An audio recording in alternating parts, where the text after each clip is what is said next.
avec les deux enfants. Vraiment on souffre et on voulait avoir une autre vie meilleure en entrant en France.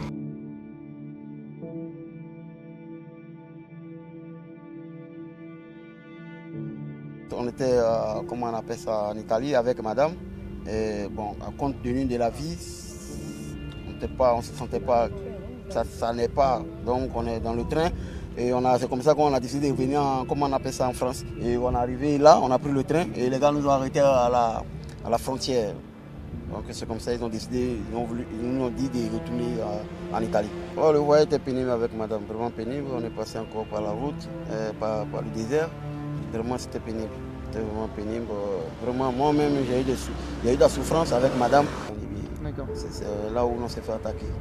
Madame, ils ont failli le violer, ils ont fait des choses sur elle, mais au moins je ne voulais pas on l'agresse et ils sont comme ça, ils sont tombés sur moi, ils m'ont tapé à la tête et puis j'ai perdu un peu de connaissance. Mais c'était pas facile. Après, comme je suis réveillé, Dieu merci, ma femme était là et puis c'est comme ça on a continué le chemin et puis Dieu a fait grâce, on est rentré à la frontière de la Tunisie. Oui, il y avait des morts dans notre bateau. Il y avait des morts, on a pris, comment on appelle ça, le bateau à Sfax. Et en rentrant, c'était pas facile parce que le bateau était dans des situations un peu difficiles. Le petit qui était dans le bateau, il a décidé d'aller chercher à manger parce qu'il avait beaucoup faim. Et c'est comme ça qu'il est rentré dans l'eau et puis il est décédé. Et après, les secouristes sont venus nous chercher.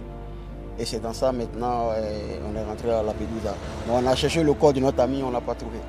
Et on est rentré à Lampedusa. Il est mort noyé.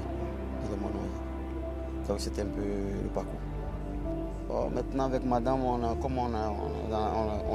vraiment on souffre et on voulait avoir une autre vie meilleure en entrant en France. La Côte d'Ivoire, c'est devenu impossible pour vous?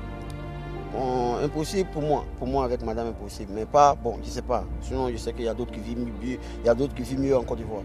Mais moi avec madame, à la situation des parents qui sont plus dans ce monde, avec les deux enfants, donc c'était pas facile. Donc c'est comme ça qu'on a décidé de sortir pour pouvoir essayer de pouvoir gagner nos bouts de pain et puis voilà quoi, donc c'était pas facile. Est-ce que les enfants ils sont restés en Côte d'Ivoire? Oui, ils sont restés en Côte d'Ivoire. Ils ont quel âge? Bon, la première a 17 et le dernier, lui, il a 12 ans. Vous vouliez travailler en France pour leur envoyer de l'argent? Oui, c'est ça. C'est grâce à eux que on essaye de sortir pour pouvoir avoir une vie meilleure et puis voilà, s'occuper de vivre chez des amis. C'est une soeur, une amie. Une amie? Ouais, une amie.